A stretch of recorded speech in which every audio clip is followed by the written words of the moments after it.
एकच प्रश्न विचारावासा वाटतो की महाराष्ट्रातलं पोलीस खरंच काही काम करतंय का? कारण मला आता जर आपण चोरीचं एखादं प्रकरण घेऊन पोलीस स्टेशनला गेलो, कोणावर अत्याचार झाले म्हणून घेऊन गेलो, पोलीस काडी मात्रही काही काम करत नाही. पण वरनं फोन आले, राजकारण्यांचे फोन आले, आमदाराचे फोन आले, मंत्र्याचे फोन आले, तर तेच पोलीस काम करताना दिसतात. पण लोकांसाठी पोलीस यंत्रणा काम करत नाही. आणि म्हणूनच मला खरंच आता असं वाटतं की काहीतरी फार मोठा बदल घडून पोलीस यंत्रणांना काम करण्यास जर आपण भाग पाडलं तरच याच्यातनं काहीतरी नवे दिवस येतील. कारण आत्ताच्या घटनेला मी बघते ना, ते so called anti corruption bureau यांची कामं काय, तर 5,000ची लाच घेताना पकडणं, रंगे हात पकडणं, 10,000ची लाच घेताना रंगे हात पकडणं. अँटी करप्शन ब्युरो हे स्कॅम्स इन्व्हेस्टिगेट करतच नाही.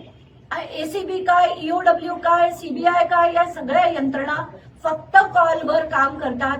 ईडी तर कम्प्लिटली म्हणजे त्यांना सांगितलं गेलं, आज प्रताप सरनाईकांच्या मागे लागा, आज एकनाथ शिंदेच्या मागे लागा, त्यांना आपल्या भाजप पक्षात परत घ्यायचंय, तर ती एवढी यंत्रणा काम करते. त्याच्या पुढे ती यंत्रणा कधीही काम करत नाही. कुठचाही विषय चौकशी लागते, चौकशी लागली की ते आज तगायत, कुठचाही रिपोर्ट बाहेर येत नाही आणि कोणीही जेलमध्ये जात नाही.